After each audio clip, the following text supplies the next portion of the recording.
Hello everyone, good morning. So unlike the videos the last few weeks, yeah, 16 days is at least 2 weeks. I am doing this at the end of the day because of the thing that now when I'm driving around every day, it is a bit easier when I finally have a place where I can talk and do stuff. And I probably will be able to do that tomorrow as well. Tomorrow I have, I think it was a loan room in Izumi, and the day after that I have an apartment in what's it called, Fukuoka, close to the airport, where I'm basically just gonna relax. So yeah. So this day, I mentioned it previously in the video I released yesterday from your point of view because this video is scheduled instead. I went to the car. The first thing I did was I went to the car place, the rental car place, and I moved up my reservation uh, so I could actually make it in time because tomorrow I am gonna go from the lunch is already planned. Like I said, the first day when I was in Fukuoka, there I met this Japanese guy, and we bonded over hating the American, and he was from Okinawa, and he told me about a place which he found that of all the sashimi restaurants in all of Japan that he's been to, he thinks that this was the best, way better than other things. So, uh, with this in mind, I just he gave me the address and I'm gonna go there. So after I check out tomorrow, I'm gonna go there and then to Izumi, and I have one stop.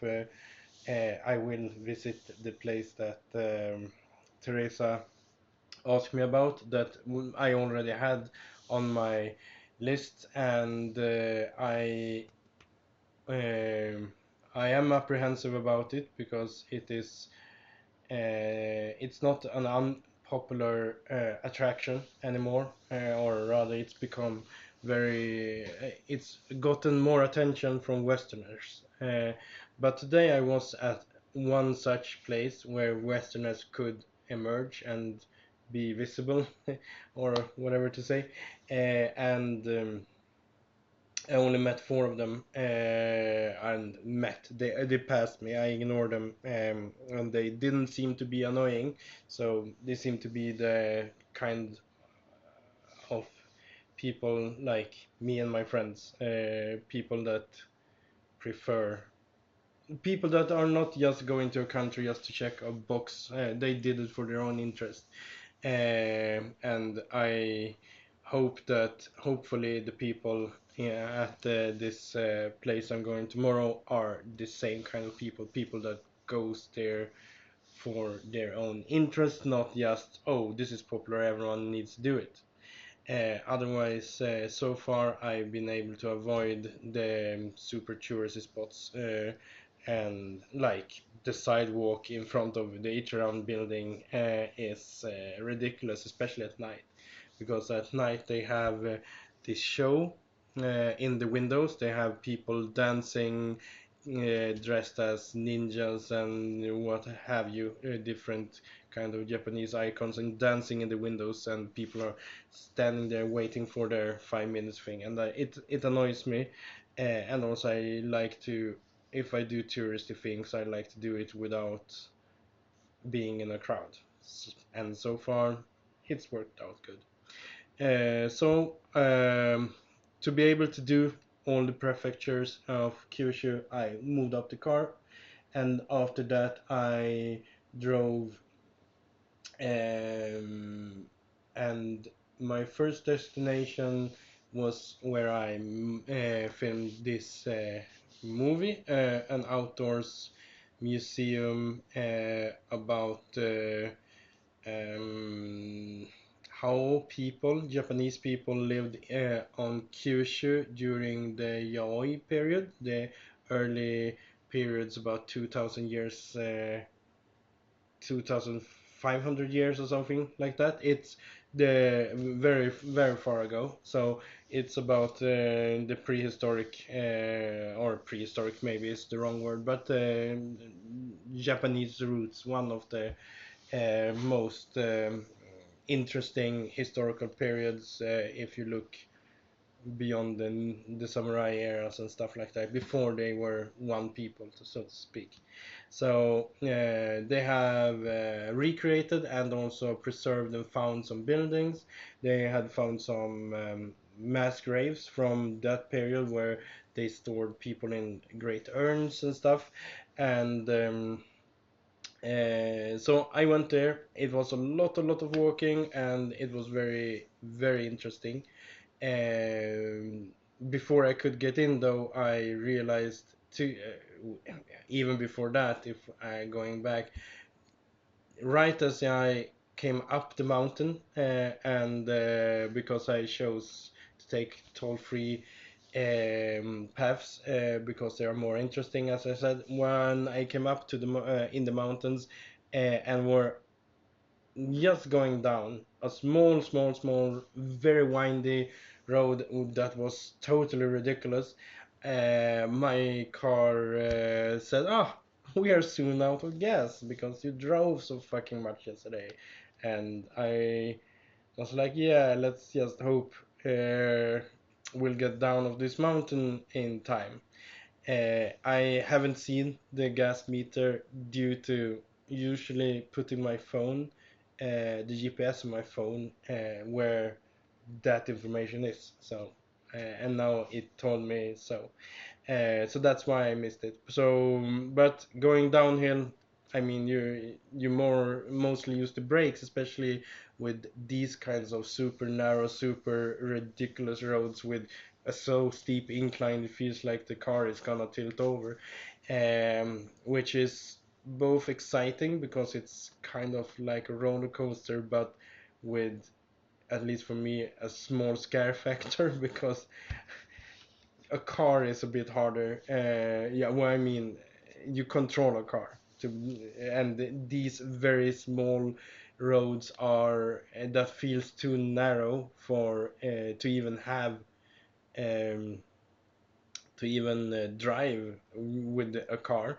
And I'm still not, I'm much better than I was at Wednesday, but it still is a bit hard to determine how wide the vehicle is and where I'm placed on the road. It feels exactly the same as learning how to drive a truck. And now I mean the Swedish lastbil, the big ones. Because when you start with them, everything is extremely skewed. Where is my where when can I rotate, or rather when can I turn, and what moves where, and how far out is I mean, you cannot even see the right side of the truck, and you are used to at least be able to get some information from that side in a normal car, but you practically you can't get much information at all. You need to learn to feel the new size, and it's the same with a smaller size. Yeah, even though the car feels as big as Swedish cars, but I think that's just my brain telling, oh, we're sitting in a car. It should be the standard size. It's not, because it would not fit in most roads meant for private vehicles, and also when I'm sitting on the right side instead of the left, since it's left side traffic here, um, you the perspective also changes, and the car feels both wider and not, because you want to kind of place yourself on the road where you have imagine yourself. That is not very hard anymore. Same as it comes from the driving a truck thing. You know where you're gonna sit on the road, so to speak. Where your ass is will determine where the car is, kind of.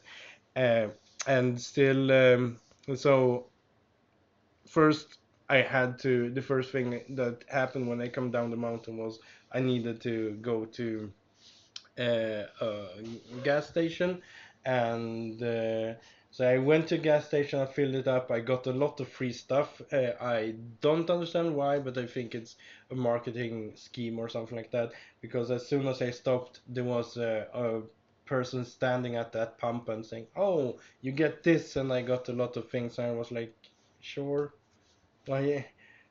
It would have been useful in Tokyo. I need some of that stuff in the apartment, but I will not bring that. I can tell you on the airplane. I mean, I'm not buying anything here unless I think it's interesting. I was first thinking of buying souvenirs for my friends, but I've already bought brought so much of that, and buying now means that I buy for those I already have brought. It's Swedish, but if I buy something here now, it will be things that are Japanese. Then I should buy for everyone, and this is why I don't give gifts other than in very few occasions. And also, my bag is actually not permitted on the plane. If they were to weigh it, they would say, "Wait a moment, this is 12 kilos. It's supposed to be 8."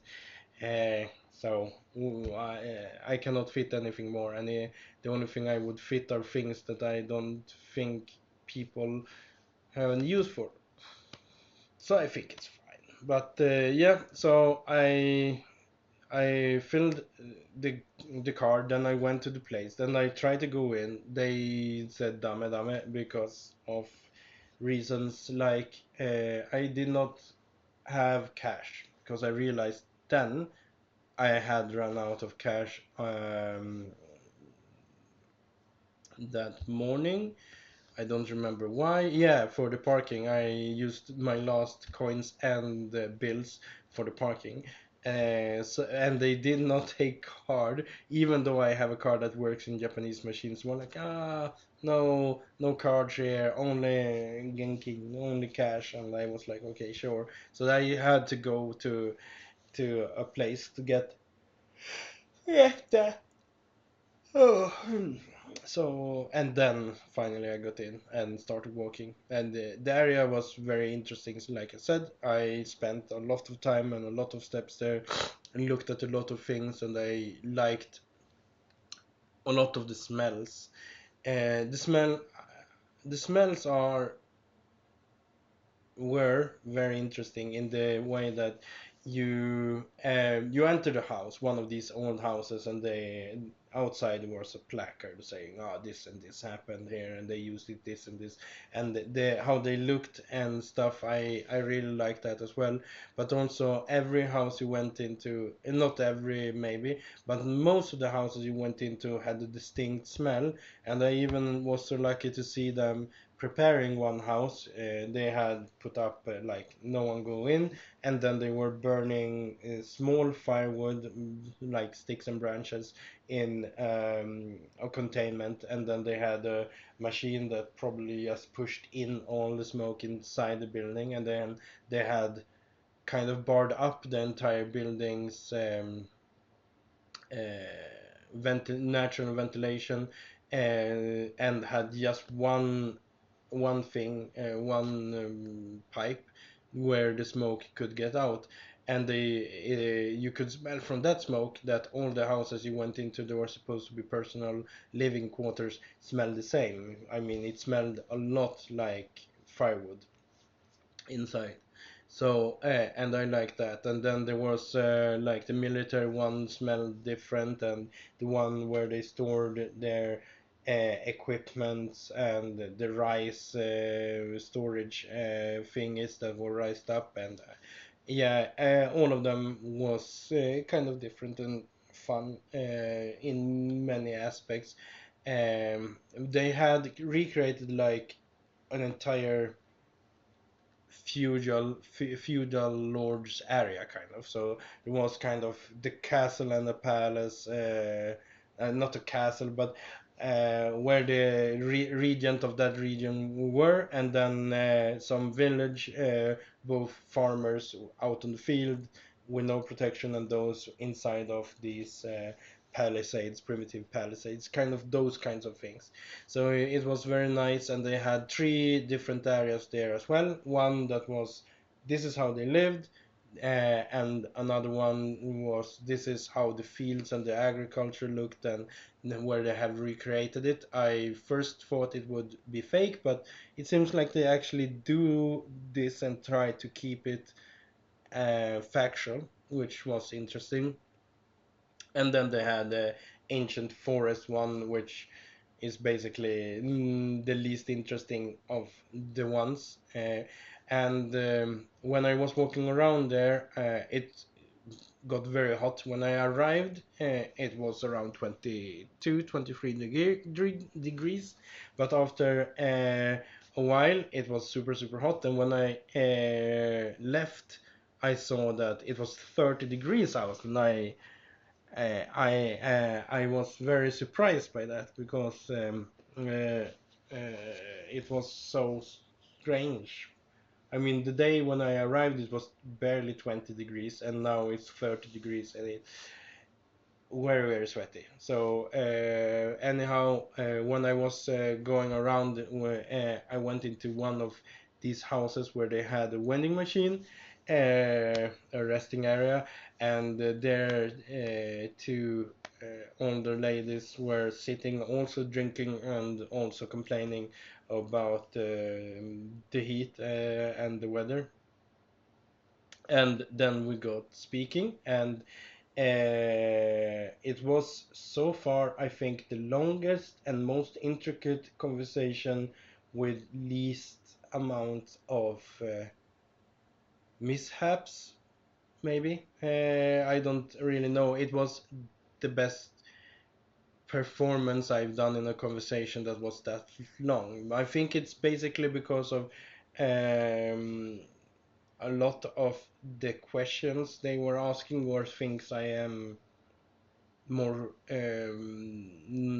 I know more the vocabulary to answer them, but I could do it more complicated as well than I usually do, and I was happy with that performance, and it was very, very nice talking to them for so long time. They were from um, Hokkaido and Tokyo, and were traveling in the south for a moment.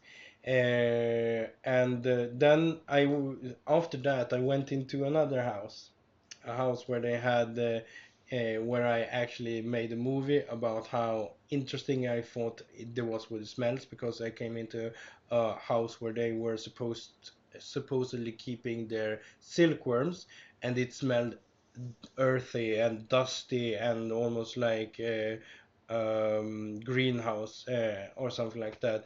And I am certain now that they have done that, because I saw they describe the different kind of feelings inside as well. So yeah. But when I was inside and making this movie, I just stood at the door and I was just gonna go out. And first I thought something, something blue inside, but there was Suzumebachi, these giant hornets coming in, and there was first one that came in and almost touched my hair, and they scared the shit out of me, and then there was three more following it, and I've never seen more than one of them in the same place. So I bolted. I would probably have tried to film the first one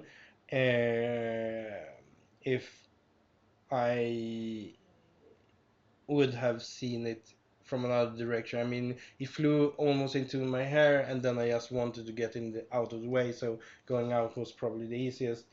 But it's been a while since I've gotten one on film, um, 2015, and I would like to have it again. But four of them in an agitated state. No, I'm okay. It's fine. The experience got me my adrenaline for the day. So anyway, it was very nice. And after that, I completed. I went to a hanging bridge, a suspension bridge, and I like suspension bridges a lot because they have uh, well, you feel less protected than normal bridges, and you are up in the air, and I like distance, and I like the feeling that the body has when it thinks it's in danger, as well as just the feeling of being high up.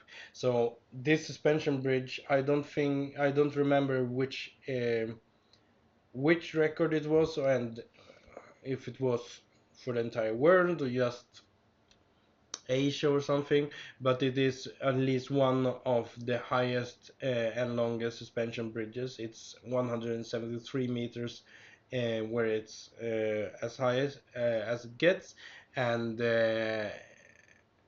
it felt good. I must say it felt very sturdy and safe for those that are afraid about it. Uh, but it also did feel like I don't want to be here when there is a typhoon, for instance. It it moves. You could feel its movement when people were going on and off. No matter, it was very long. So I mean, kind of good. I took a stamp. One of these.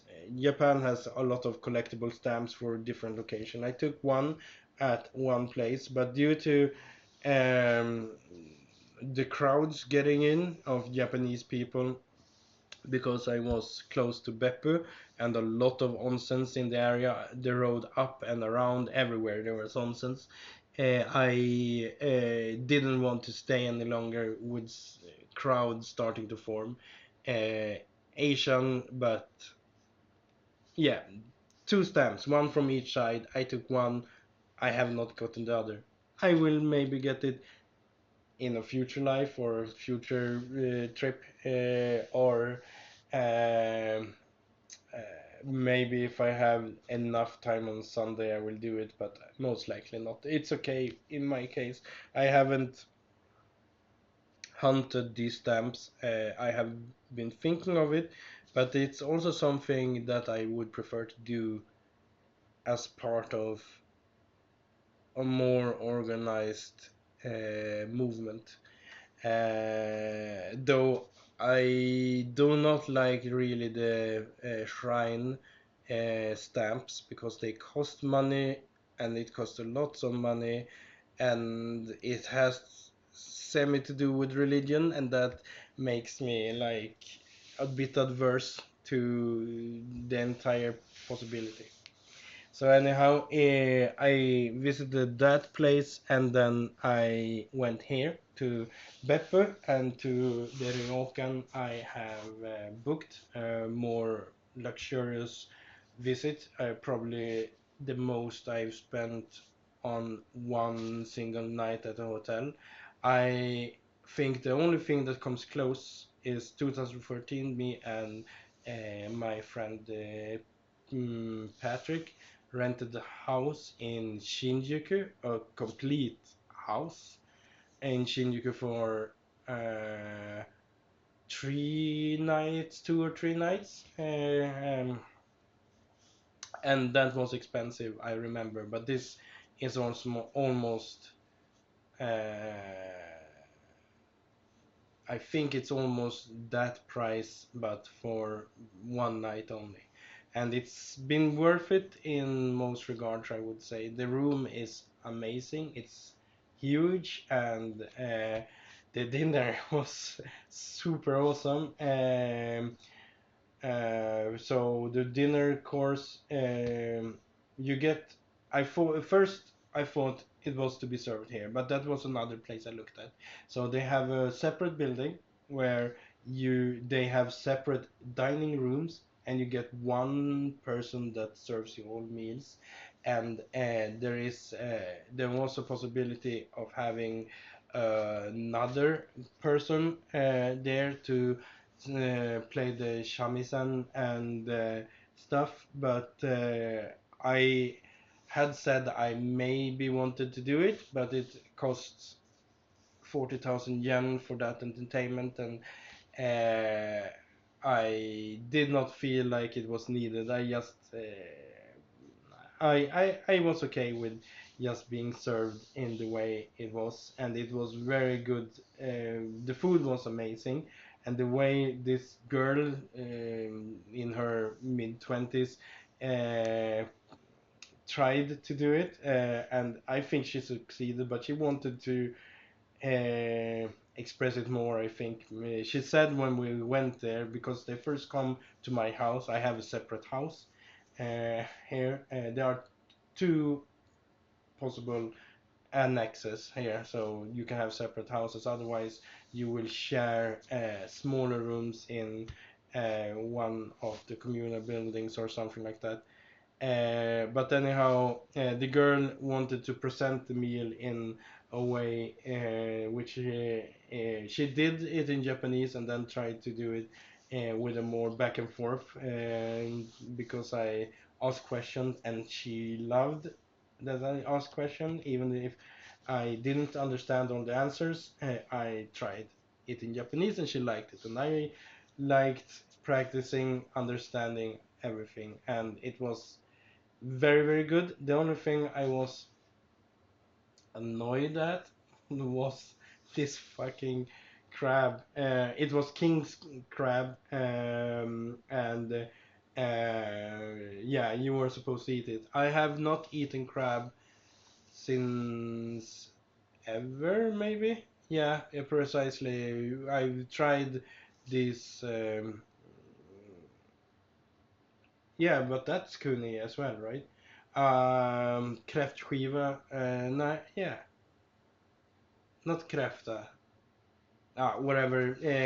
I have not eaten it, at least, and if I did, it was one of the things I strongly disliked when I was kid.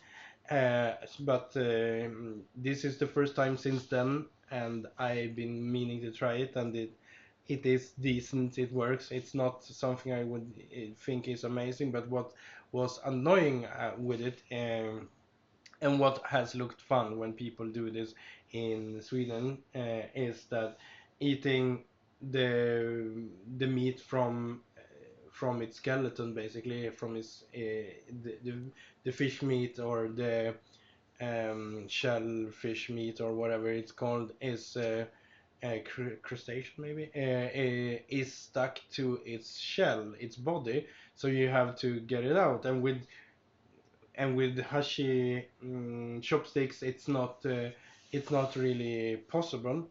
It felt like I couldn't rip it out, so I had to either go in there with my face or with the fingers, and one of the pieces were super easy, no problems. I could do it directly, but the chest part was, it was horrible.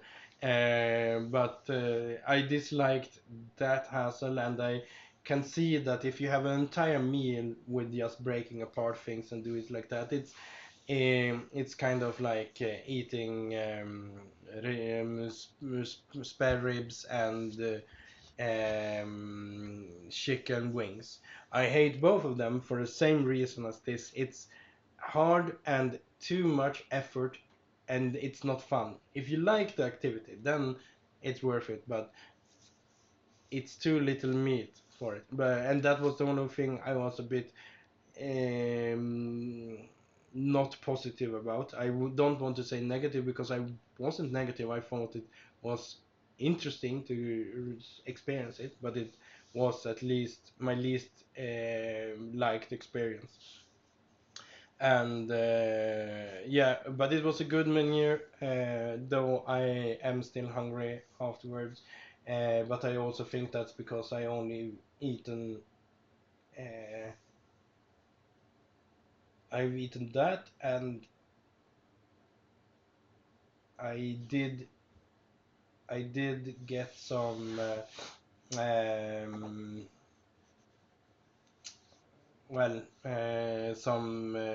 kind of uh, salt uh, salt snacks earlier, but I've been eating a bit too little proportional to how much I move. Especially since every time I go out, I was like, I'm gonna eat breakfast today, and then I don't. I just drive away because it's too frustrating to move around with the car inside the city. I just want to go out to the city, and I always have the mindset: the next 7-Eleven, the next, and then it's like, but it's such a hassle starting and stopping. It's there is something when I get there, and at the museum today there was things, but yeah, I bought the chocolates as well that I was eating during the recording of the other movie. So yeah, so yeah, it was nice, and I have shown some picture of this room. I have my own bath, which is onsen class because of the water, but there is also a Rotenburo, that's an outside onsen bath that is open until through the night until the morning. So I'm gonna go out now when it's dark and go in it, and that's why I wanted to do this. I want to do everything. I've done my homework that I'm gonna do for the week, and I want to do this, and then tomorrow morning I will do what I need to do and then go away, and I will record first in the evening after that. So yes, to what to be expected tonight is mostly that I will probably abuse baths. I mean, I took a shower before the dinner because it seemed I didn't want to get into these things as sweaty as I was, and but I just took a quick shower, and I want to do the Rotenburo now, and I also want to try this thing inside. I've done it once, but it's part of the deal. I pay for it. It's very awesome to be in a room like this. It would not be that much more expensive. I don't remember how much more it was if you were to you just added a fee, a small fee for a person extra in the room for the futon charge or whatever, and then the largest fee was the meals. The meals are what increases. So this room is technically for two people, or it could even be three people, but it's mostly for a couple or for two friends that can share a room. I mean, this room is huge, so it's enough. But now I'm gonna finish this video, upload it, schedule it for tomorrow morning, and then I'm gonna go to the outdoors bath and also see if I can find something to drink, preferably sake or some more michu or beer. It doesn't really matter. It's kind of the highlight of this trip as I've planned it. So let's see. So see you tomorrow.